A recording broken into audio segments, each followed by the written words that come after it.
This is the Player 4 Podcast. Join us each week as we talk about video games, entertainment, and pop culture, and bring in guests from the Rooster Teeth community. Player 4 has entered the game. What is up, people? It is time for the Player 4 Podcast. It is that time of week again, and we are here, the Player 4 Podcast, to entertain you. So let us do that. Entertain you. Hello, I am Tristan, a.k.a. Chagra0 on the Rooster Teeth website. I am Alex, a.k.a. Chaos Black 21. Malachi, a.k.a. Suki Kiba. And I'm Joseph, a.k.a. Jay Dunlap on the Rooster Teeth website. Entertain you, we will. We almost got through that without mishap. Almost. Good effort. That's my middle name, Mishap. I thought the middle name was almost. My middle name is not almost. So we've got some twit picks for this week. We want to talk about some stuff. I got a list of stuff. Twit picks. Topics. Twit picks.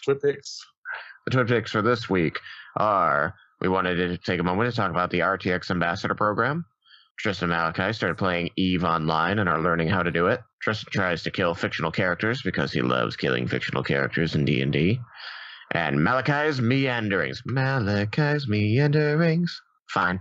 Monster Hunter World event. What? I'm the one who's supposed to sing it, and then you do the do Look, part. Whoever sings it, the other person has to do the do thing. But that's when we actually get to the segments. No, it's fine. I'm okay with this. All right, so what's going on with the RTX stuff? Ambassador. Okay, Program. let's call this the Love Tap segment. Woo! I think the Love Tap segment should be all the RTX updates. I get to use the slate again. Yay! the Love Tap segment is every time we do topics, or tarpics, or strapsacks, or twit picks. Did you just say, never mind, I'm not going to even ask? Yeah, don't ask. It's not worth it. Okay, so I'm going to talk about the RTX Ambassador Program. Okay. So at RTX Sydney, there was a thing called the RTX Ambassadors, and essentially they grabbed a handful of content creators and had them sort of host RTX Sydney. And it went over well enough to give RTX faces instead of just a bunch of cameras pointing at stuff happening, that they decided to open up applications for future RTXs for the Ambassador Program.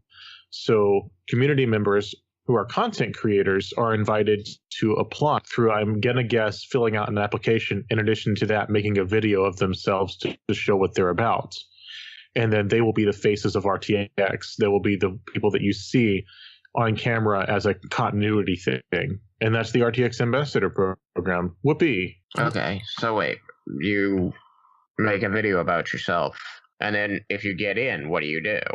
I don't really know the specifics. I do know that it's very strong likelihood there'll be the people on the camera in between events on the main stage. And I don't think they're going to have anything to do with the live streams of the panels. But I, as I understand it, they're going to be the faces of the main stage cameras. And I think there's 2 main stages this year. They might also, at least from what I remember reading about before Sydney happened, was that they were going to do interviews.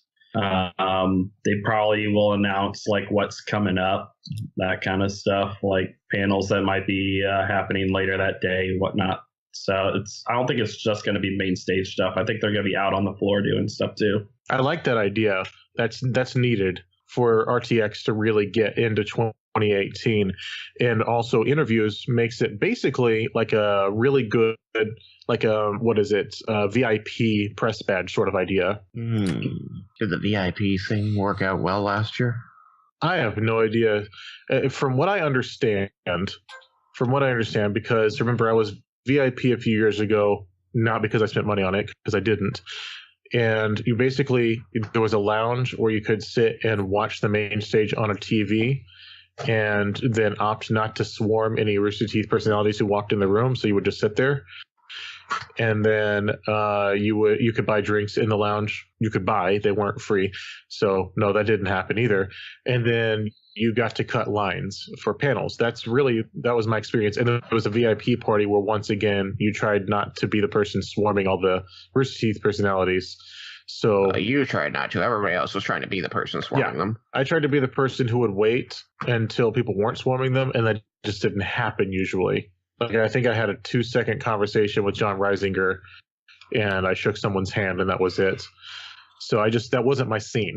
So as I understand it, then they introduced you could get the little thing on your badge that showed that you were a first member, and then from there was 2 tiers of VIP. Is that right? It sounds familiar. I remember people were walking around with first member things, which is funny because at the time I was a first member and I didn't get one of those things, and now I'm not.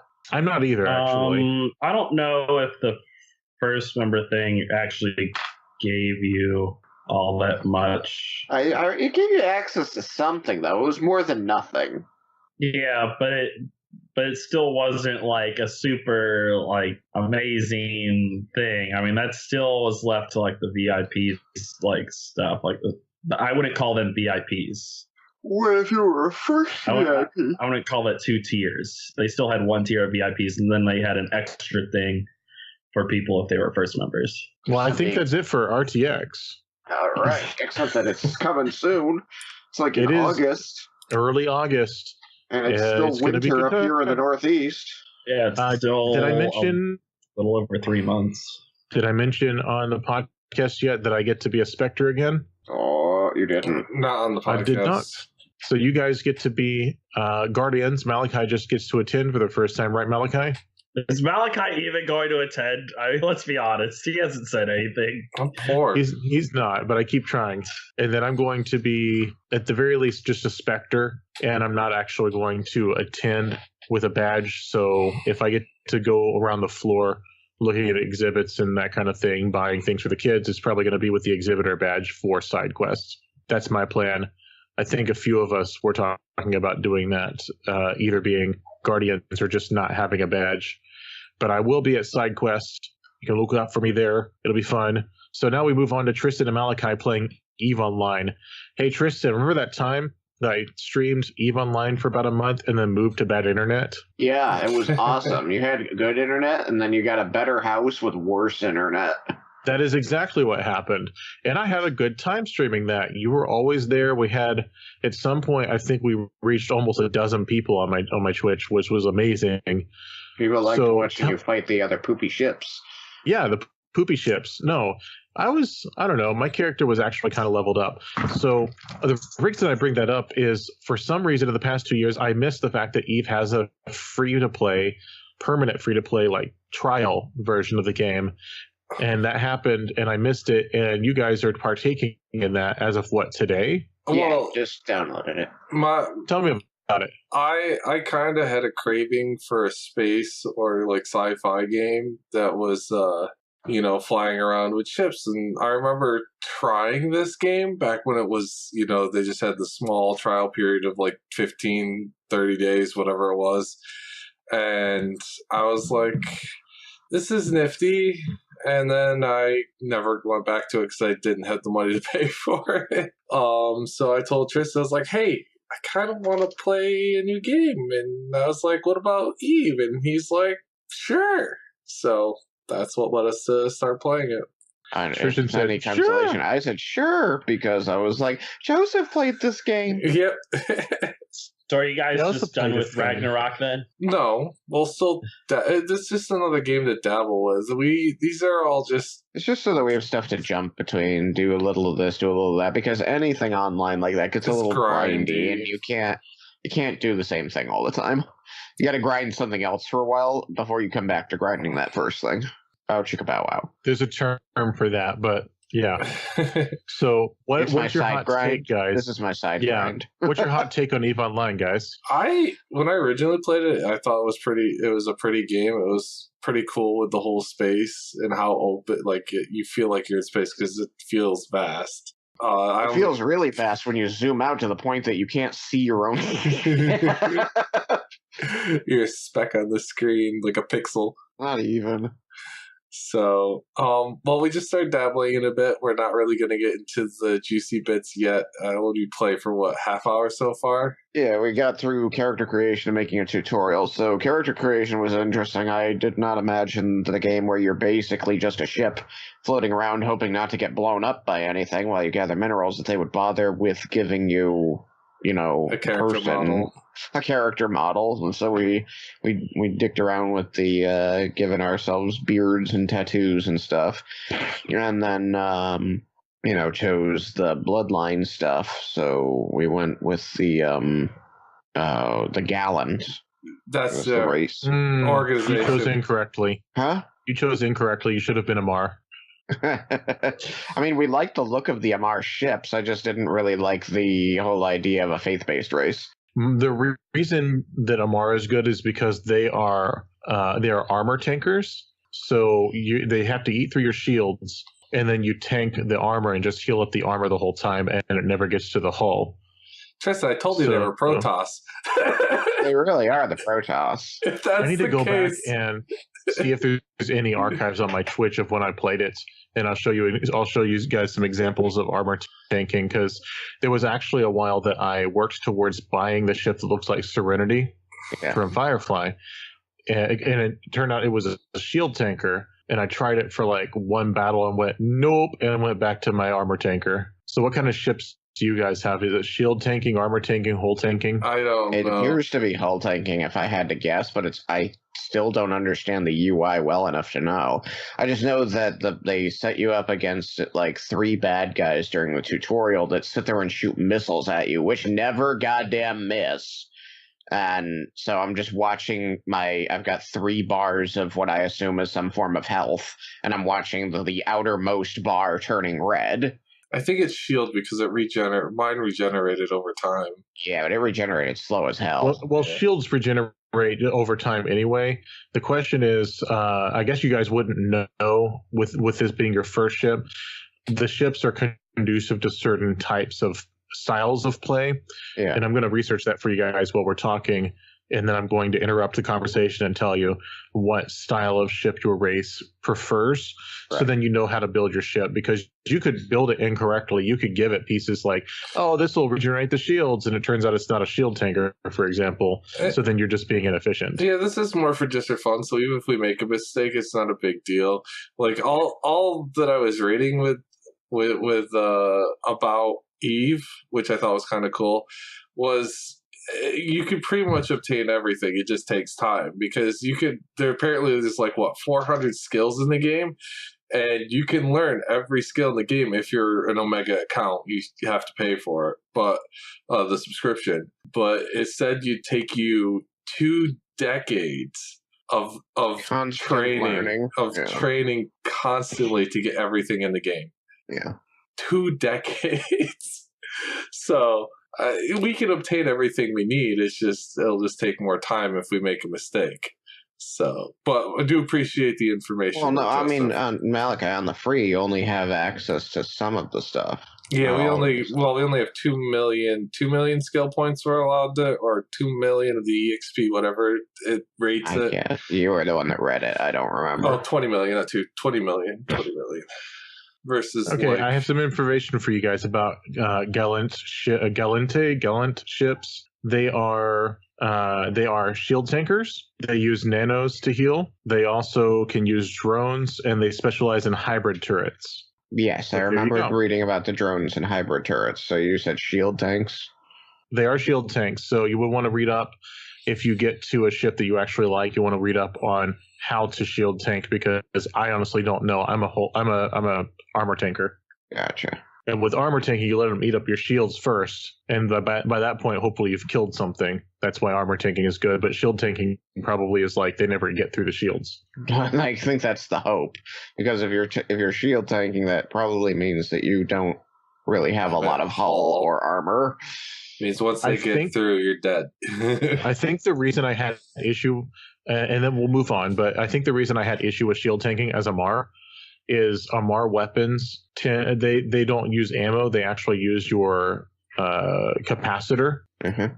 And as a result, most of my skills are built around that. So when I went to shield tanking, I wasn't as efficient with the use of the shield tankers or the weapons, so it was just eating up my capacitor. Oh. And it's because you start shield tanking immediately in the battle because you start taking damage, whereas you've got time with an Amar ship to just eat up the shields while you're not using a capacitor to heal it. I see. Yeah, I'm not sure what the tutorial starts you off and it tells you click this to do that, click this to do that. But I couldn't tell you what resource was being used to fire my only weapon. So I don't know if it was ammo driven or if it was coming from a capacitor or what. I just know that I clicked it and it auto fired. All right, so next topic is Tristan tries to kill fictional characters. What is that a reference to? That is a reference to the Tuesday D&D game that is ongoing. The characters have just reached what is effectively a midway point in the chapter, or the first checkpoint in this particular chapter. This particular chapter, the group has been asked by an archmage to find a piece of relic armor. And so they're off and exploring locations to try and find it. And they help themselves narrow it down by sharing information with the person who hired them. Of course, on the way, they've been sidetracked because a familiar face from early in the game made a reappearance.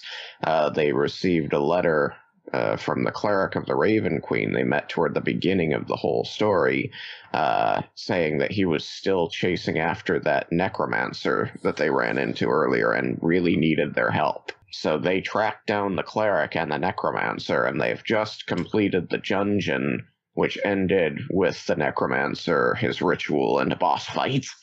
And we beat him. And in a silver dragonborn almost dying twice. Yeah, it was pretty nasty. He was a very high-level necromancer, so it's a wizard with the school of necromancy. And because I built him as a boss, and the dungeon was his lair, he had a bunch of special effects that made him much more threatening than just a player character standing there trying to hit you with this stuff. Yeah, it was terrible. If we didn't have Lair Mendes, we probably someone would have died. I think more than just someone would have died. Yeah. So they fought their way through well over 50 zombies throughout the entire dungeon, and these are zombies of all kinds. Some of my own creation, some just slight modifications to what's in the book to increase challenge rating. But the challenge of the whole dungeon was that it was pitch black inside, and because the zombies were already patrolling the whole place, we had to run the whole thing in combat turns as the group searched level by level, or hallway by hallway, room by room, trying to find staircases up to the top, because all of them knew from prophetic dream, or at least they felt they knew from prophetic dream that they'd had, that the guy was up on the top level of this place. So they were trying to find their way up there to stop him doing his ritual. And the evidence that they had to continue to believe this was that as soon as they got inside the place, they could hear the necromancer performing the ritual, as his voice seemed to come from everywhere at once. And so they knew something was going on. They were trying to get up there and stop it. Unfortunately, they were not able to stop the ritual from going to completion, but despite its effect of returning the necromancer's youth, the 12 of you, 7, 6, 13 of you were able to gang up on this former old man and take him down. Yeah, it took 4 sessions to get through all that. Well, that's because we did it all in combat terms. Yeah, I know. So it took 4 4-hour sessions to get through all of it, from the beginning of the dungeon to the end and the boss fight. And when you counted the combat turns that passed, it had taken almost exactly 5 minutes in game time. Yeah, that ritual was quick. So what were they like? Sprinting through the dungeon killing stuff? They literally were sprinting through the dungeon killing stuff and solving traps and puzzles. That's Not really too funny. many. Yeah. Because I imagine when they were role playing, I was like, okay, I'm gonna check for traps, but like in game time, it's okay, check for traps. Okay, there's a trap. Okay, let's disable it. Okay, let's move on to the next room. Yeah, it kind of was like that. When you really break it down to everything happens within 6 seconds, they're just like flying through. The first session, they were like, how many, rounds did we even get through? I'm like, that was 10 rounds of combat, so that was 1 minute. They're like, wait, we've only been in this place for 1 minute? I'm like, yeah, and you've already killed 18 zombies. I'd love to see if one of the members of the group could make fan art of the group sprinting through a dungeon. I'm currently trying to draw Riken. It's not done yet. I know. Draw him arguing with Kubriel. Oh my god, no. Every day. We've got to go. I'm sunbathing. I haven't summoned her in a while. It should be a picture of all of our stuff collected up with Kubriel sitting on it in the thought bubble that says mine. If it fits, I sits. I really do. I think that was one of my favorite exchanges, was when you left Kubriel on the boat for 2 days and then came back and she had just ruined the place and she's just like sleeping on top of these completely shredded bedrolls, and you walk in and you're like, Kubriel, what have you done? She's like, what? I've been waiting for you. And you're like, whose bedrolls are those? And she just looks down at the ruins. She goes, mine. Mine. Who was carrying them? I don't know. That one and maybe that one. They're mine. I've been letting you carry them for me, though. It's like, you're welcome, by the way. Yeah, she's great. So is that it with D&D stuffs? It is. We're looking forward to searching around the rest of the dungeon / keep. Yes. And then continuing on our adventures so Riken can get his cord armor. And then the game ends. He gets the cord armor, and that's it. Oh, and then we kill Bala, and then the game ends. Roll credits. How many Pokemon did you catch? 1. Its name is Kubriel. His name is Kubriel. Nothing happened. Riken puts on the cord armor, turns in the ball. Turns into Bala. It's all just been one episode of plot twist. No, it's been one entire episode of Everybody Loves Riken. This isn't a M. Night Shyamalan adventure. If only Malachi knew how many times I butchered that name before he was on the podcast. I know. I think we had part of an episode of something we did where we were just talking about Night Shyamalan. Shyamalan. M. Night Shyamalan. Shamalama Ding Dong. Shamalama Ding Dong. Don't forget Manite. Listen here, Ma. I miss your blue steel. Oh, God. I don't miss plot twist. We got some gems out of it, like the spaceship with Barbara Dunkelman. Yeah. It's why is it in a white hole? Spacism. Okay, it's time for the theme song, Malachi. It's time for Malachi's Meanderings. Do do do do do do do. God, it feels so special. Mine has a little theme song to it. Joseph has a theme song too. I do. Hey Malachi, what are you meandering about these days? Oh, well, there was a very fun and exciting update they did to Monster Hunter World. It was a free update they did for the game that introduced a new monster, Cool Taroth. I probably saying her name terribly. But this update was introduced April 19th and is running till May 3rd. So it's already been going on. Probably by the time this is out, it would be after it's over. But during this event, it was a cool kind of new mechanic they added to the game, where everyone they're trying to capitalize on the sessions for the game, because you have 16 hunters in the room, but only 4 go down on a quest. So they're capitalizing on the 6 people in the room thing. So this fight is called a siege. So this new monster is actually pretty cool. It's a dragon, an elder dragon, And they took the whole dragons love gold thing to an extreme with this, because this dragon literally has coated its whole entire body with gold. And it's got horns that kind of look like ram horns almost. They're kind of curled a bit. So the main objective of this is, if you happen to be in a session by yourself or not many people are doing the fight in your session, you have to break off pieces, pick up tracks, build all these points up to build your pursuit level. And it also increases your reward pool level. And other groups of 4 can add to yours while they're fighting theirs. And if you don't have anyone doing it, like I said just a second ago, it will take you about 2 to 3 fights to actually kill her, or not really kill her. You break off her horns is the main objective and cause her to run away. But if you have a lot of people doing it in the session, you could defeat her in one run because everyone's contributing. So if you're doing it alone, it takes 2 to 3. If you've got a bunch of people in the session doing it, you can defeat her right away. And so it added 2 new armor sets, the alpha and beta version of her armor, a whole bunch of unique weapons, they're pretty much gold versions of weapons that are already in the game with a little bit of variant to them, and armor overlays. So it's a thing they had when they did with the pre-order or the collector's edition. You were able to get samurai looking armor to wear over top of your regular armor. They actually made this event able to obtain one if you didn't buy the collector's. That's different from that one. And the really cool thing about the weapons you get from her is they're carved out of the gold chunks that you break off.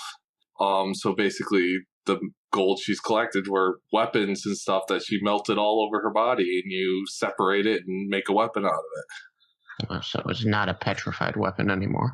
Yeah, you make a reference to previously. Now it's a gilded weapon. Yeah, so these weapons were basically in the chunk of gold that was on her. So you go through each match trying to break off as much gold as possible. And like I said, she runs away if not enough people are contributing. And then at the end, you get a whole bunch of rewards and get parts for making the armor and shiny new weapons. I currently have 3 rare 8 weapons, dual swords, bow, and a hunting horn, which I've been really hoping for a long sword and insect glaive, but I haven't been getting lucky. So this event's pretty cool. You're going to go back to the grind to get that sword? Probably this weekend, yeah. I'll be playing quite a bit. I'll be looking to try to get a few more rare 8s before it ends on the 3rd. And it's also really neat is the level rarity of the weapon is more gilded. So it's less shiny the lower the rarity. And then if you get rare 8, it's super golden. So you can blind people with your gold? Yeah, I can blind them as I'm hitting them in the face. I'm talking about other characters. Other people are fighting with you, and then you're I can't see because of your sword, and then they die.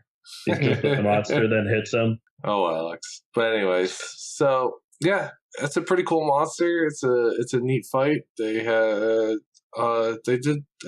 pretty good with this update. I really enjoyed it. And it has 3 phases to it. Dun, dun, dun.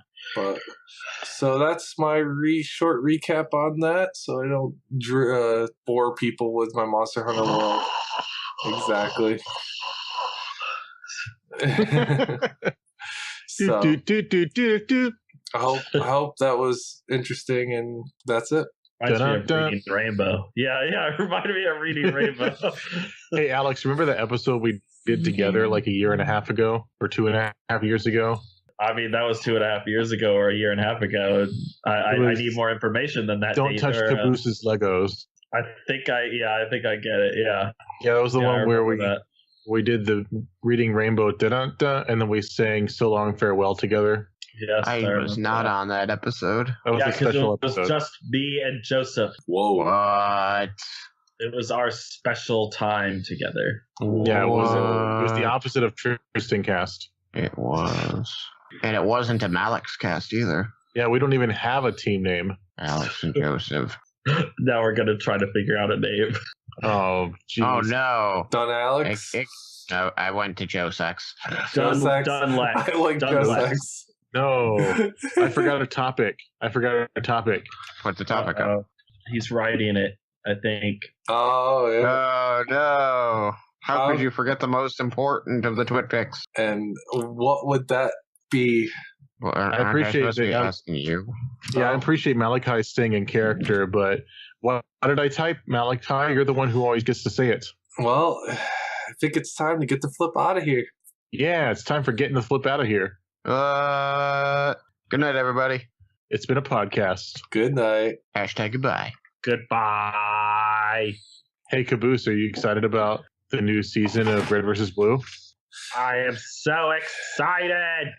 16. I actually didn't watch the end of this one. Did it end pretty well? I haven't actually seen the first episode yet. So. Oh, jeez.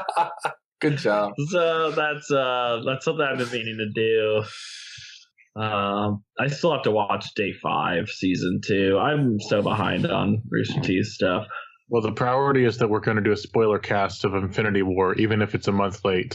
I'm watching it tomorrow at 7 p.m. Must be nice. I bought tickets ahead of At time. 7 p.m.? How are you seeing it at 7 p.m.? Because the movie theater is getting the movie in, and since they're not open at midnight, they're allowed to show one showing as a midnight release at 7. The Malachi showing. So, Yeah, who knows?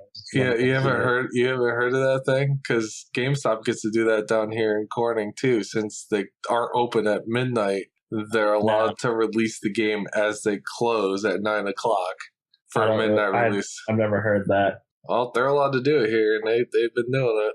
Because Maybe they're just telling you. My work, we aren't open at midnight, and we don't do that. Oh well, I guess I get to see it before you guys.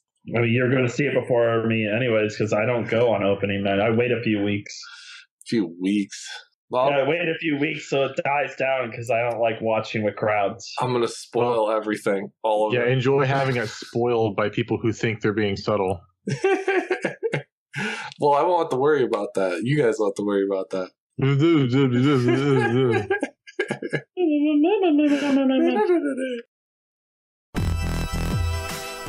Thanks to the following patrons for making this video possible.